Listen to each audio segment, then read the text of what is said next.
Alors, bonjour aux investisseurs et futurs investisseurs immobiliers. J'espère que vous allez bien, hein. J'espère que vous allez tous très bien.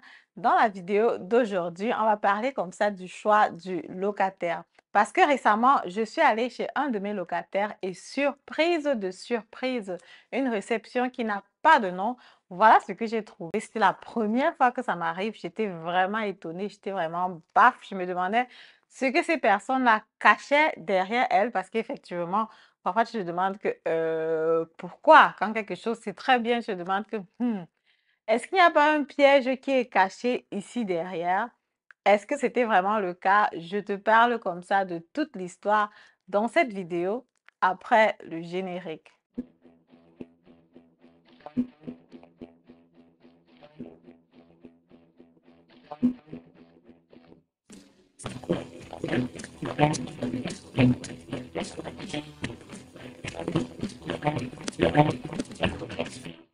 Alors, salut à toi. Bonjour, mon nom c'est Madeleine Nintedem. Je suis investisseur immobilier, entrepreneur dans le domaine de l'immobilier. Récemment, auteur du livre Devenez millionnaire avec l'immobilier. Voilà, sur ma chaîne, je partage comme ça des astuces, des informations pour les personnes qui sont prêtes à se lancer sur l'achat du bien immobilier. Et puis, si toi, tu n'es pas encore prêt, pour le moment, je partage des astuces, des informations, des conseils que moi aussi j'aurais aimé avoir avant de me lancer sur l'achat du bien immobilier. Et si toi, tu veux déjà passer à l'action, si tu remplis déjà les conditions, ce que je t'invite à faire, c'est de prendre une séance de consultation avec moi. C'est gratuit, c'est 30 minutes. Ça permet déjà d'analyser ta situation. Tu peux aussi prendre un coaching si tu es déjà sur un bien précis et tu veux que je l'analyse, je l'évalue avec toi. Tu peux prendre la formation en ligne qui te donne les bases, des stratégies d'investissement immobilier qui te permettent de te lancer sur ta première acquisition maximum dans les 3 prochains mois. Parce qu'effectivement, la formation, c'est pour que vous puissiez vous lancer après. On ne prend pas la formation juste pour prendre la formation. Récemment, il y a quelqu'un qui m'a encore dit, Madeleine, j'ai envie de me lancer dans un an. Est-ce que je prends la formation? J'ai dit non, la formation, c'est pour les personnes qui veulent se lancer dans 3 mois, maximum 6 mois. Ce dont tu peux aussi profiter comme service, c'est d'un accompagnement sur l'achat du bien immobilier. Je me ferai naturellement un plaisir de le faire parce qu'effectivement, comme tu dois le savoir, moi, j'ai choisi l'immobilier. À toi de savoir ce que tu as choisi. Si pour toi aussi, c'est l'immobilier, je serai ravie de t'accompagner sur ton parcours. Voilà, revenons donc sur la thématique qui nous intéresse aujourd'hui. Comme vous le savez, je suis propriétaire de plusieurs biens immobiliers ici en Allemagne. Je souris parce qu'il y a beaucoup de personnes qui aiment souvent me poser la question de savoir, Madel, tu as combien de biens immobiliers exactement? Voilà, c'est beaucoup, c'est plusieurs. Donc, du coup, chaque année, chaque fois quand il y a réunion des propriétaires, je profite parce que la réunion des propriétaires, c'est généralement à côté du bien immobilier. Je profite aussi directement pour aller visiter le bien immobilier. Je ne réussis pas toutes les années à voir tous les biens immobiliers parce que non seulement c'est beaucoup, c'est aussi loin et parfois ça ne passe pas avec mon timing. Pour ce bien immobilier, effectivement, c'est un des biens immobiliers que j'ai acheté en 2019, dont le bien était donc vide. J'ai rénové et j'ai mis en location. J'ai mis en location en début 2020. Début 2020, c'était dans la période de Covid, donc c'était un peu, voilà, on va dire, c'était un peu compliqué parce qu'il fallait faire les visites une seule personne, il ne fallait pas trop rencontrer les gens, il ne fallait pas trop faire les visites régulièrement, quoi. Donc, du coup, j'ai mis l'annonce sur Internet. La résonance était plutôt bonne. Il y avait plusieurs candidats qui étaient intéressés. Et donc, j'ai choisi cette famille pour prendre l'appartement. C'est un appartement de 70 mètres carrés environ. C'est un couple donc avec les enfants. La particularité avec ce couple, donc, c'est que c'était un couple de Syriens. À la fin, quand j'ai fini de regarder, OK, quels sont les potentiels candidats qui sont intéressés, j'avais un policier qui veut l'appartement. C'était un couple avec un seul enfant.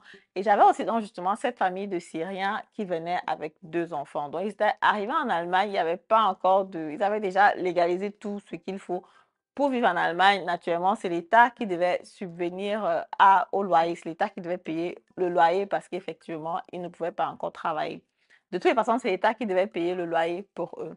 De l'autre côté, donc, j'avais un policier qui avait vraiment un bon salaire et qui pouvait aussi prendre l'appartement parce que ça correspondait côté argent.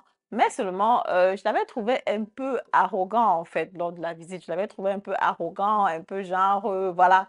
je suis policier, je peux avoir tout type d'appartement que je veux, mon salaire est bon et tout le reste, bon, je n'avais pas trouvé très sympathique, quoi. Donc, du coup, malgré le fait qu'il avait un bon salaire, j'avais donc choisi cette famille de Syriens pour leur donner l'appartement. Naturellement, ils avaient donc un frère ou un cousin qui parlait bien allemand et qui était donc censé les accompagner sur tout le processus de, voilà, comment faire pour que l'État paye le loyer et tout le reste, quoi. Tout ce dont j'ai exigé, c'est qu'effectivement, eux, ils renoncent à recevoir le loyer directement. Ce qui veut dire que quand le Arbeitsamt paye le loyer, ça va directement dans mon compte, quoi. Ça n'a pas d'abord dans leur compte. Donc, du coup, ils ont renoncé rapidement à ça et ils ont payé la caution. Et puis voilà, l'État paye le loyer sans problème. C'était bon. J'avais réfléchi à en leur prendre justement parce que c'est la première fois que je prends quelqu'un dans l'appartement qui va être subventionné par l'État. Je ne savais pas très bien comment ça se passe. Je n'étais pas sûre que ça allait très bien se passer, mais après, je me suis dit, lançons-nous, on essaye. Si tu n'essayes pas, tu ne sauras jamais. Je me souviens bien, ils ont pris l'appartement. Au début de chaque mois, je regarde si tous mes loyers sont là. Au début de chaque mois, je regarde si tous mes loyers sont là.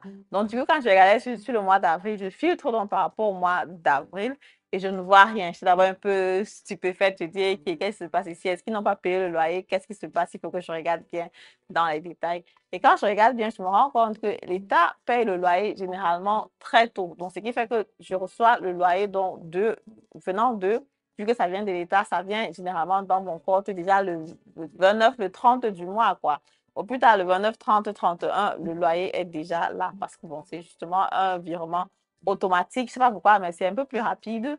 Mais les locataires normaux, en général, c'est seulement le premier, bon, entre le premier et le 3 du mois que je reçois le loyer. Donc, de toutes les façons, paiement du loyer, ils payent la caution, tout le paiement de loyer, tout se passe bien, il n'y a pas de souci. Ils sont dans l'appartement depuis 2020 et j'ai pas eu le temps, j'avais vraiment pas eu le temps d'aller à la réunion des propriétaires jusqu'ici.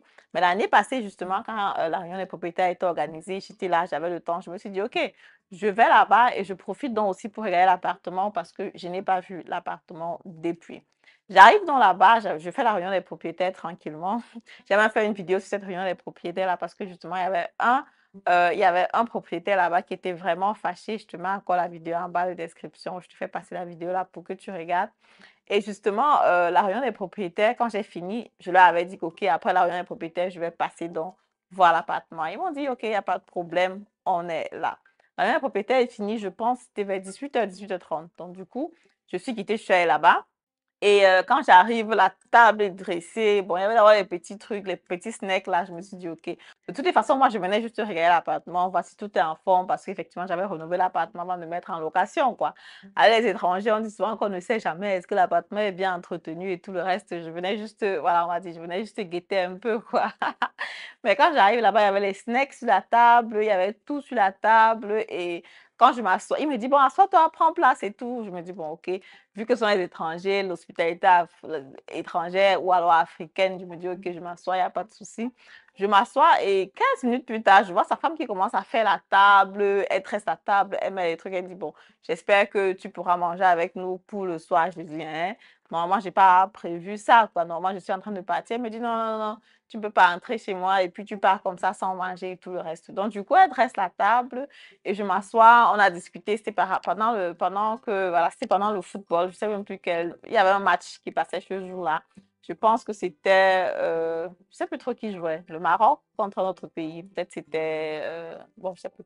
De toute façon, le Maroc jouait contre notre pays parce que je me souviens parce qu'effectivement, ils m'ont demandé, tu supportes quel pays? Je leur ai dit que bon, le Maroc, c'est l'Afrique. Naturellement, je vais supporter le Maroc. Donc, du coup, on a regardé, on a discuté, on a mangé ensemble, on a regardé le match. Je leur ai dit s'ils se sentaient bien dans l'appartement, s'il y avait un problème, s'il y avait quelque chose à faire.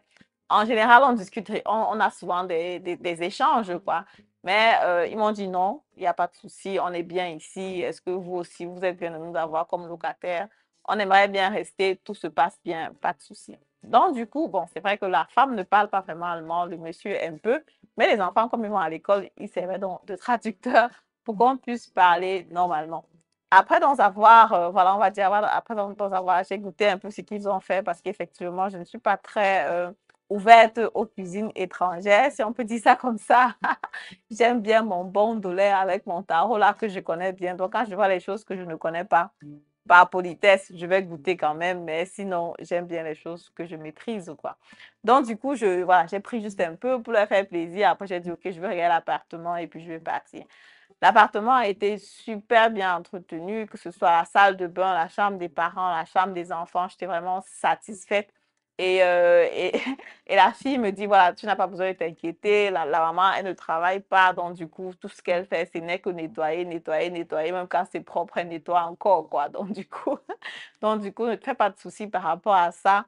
À la fin, ils m'ont encore demandé, est-ce que tu es contente de l'appartement? Est-ce que tu es contente de comment nous, on entretient ton appartement? Je leur ai dit, OK, je suis satisfaite, tout se passe plutôt bien. Si vous voulez rester encore longtemps ici, moi, je vous aurai très volontiers comme locataire. Et justement, c'est comme ça donc que j'ai fait la visite encore. Et c'est comme ça que je leur ai remercié vraiment pour la soirée, pour la nourriture et tout le reste. Et je suis partie, quoi. Donc, ils m'ont dit, de toutes les façons, viens encore prochainement, on pourra faire un grill là dehors et tout le reste. J'ai dit, OK, je vais voir si j'ai le temps. Mais en même temps, j'étais vraiment très satisfaite de voir que l'appartement est très bien entretenu. L'accueil chaleureux, je pense que voilà, c'est un peu comme les personnes des pays comme chez nous, des pays pauvres, des pays, bon, il y a des personnes qui sont chaleureuses, quoi. Et du coup, j'ai envie de vous poser une question. Est-ce que la nationalité, est-ce que vous choisissez vos locataires par rapport à d'où ils viennent? Parce qu'effectivement, il y a des personnes qui peuvent se dire, bon, je ne veux pas prendre un étranger dans ma maison, j'ai peur que la maison peut se salir, je ne sais pas par rapport à l'entretien et tout le reste. Personnellement, j'ai des locataires qui sont des Allemands, j'ai aussi des locataires qui sont des étrangers. Bon, là, c'est le premier Syrien que j'ai essayé. Sinon, j'ai un locataire qui est polonais, j'ai un locataire qui est turc. J'ai aussi un locataire, j'ai essayé aussi une fois les Ukrainiens, mais ça ne s'est pas très bien passé avec eux. Bon, peut-être c'était aussi mon erreur. Peut-être je n'avais pas bien regardé, voilà, je n'avais pas bien checké avant de le prendre dans l'appartement. C'est l'appartement où je vous dis une fois où j'ai eu cambriole, où il y a eu cambriolage sur l'appartement. Je vous mets encore aussi la vidéo pour que vous puissiez regarder. Donc, du coup, voilà, j'essaye, hein, j'essaye. Bon, j'ai pas encore eu d'Africain dans mon appartement, mais récemment, j'accompagnais un de mes clients pour changement de locataire. Donc, il a aussi fait son acquisition en 2020. Donc, 2 ans après, le locataire a changé. Et il me disait justement qu'il y avait des intéressés, parmi lesquels un couple de Nigériens.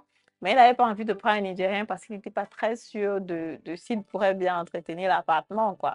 Est-ce que toi, tu fais une différence par rapport à ça? Est-ce que pour toi, c'est vraiment juste les chiffres qui comptent? Qu'est-ce qui compte encore autre quand tu veux choisir ton locataire? Je serais donc ravie si tu me fais un commentaire par rapport à ça pour savoir aussi, voilà, ce que toi tu penses. Et moi, je te dis à très bientôt pour la prochaine vidéo. Si la vidéo t'a plu, comme d'habitude, je t'invite donc à mettre un pouce en haut, commenter la vidéo, liker la vidéo et on se dit à très bientôt pour la prochaine vidéo. Au revoir.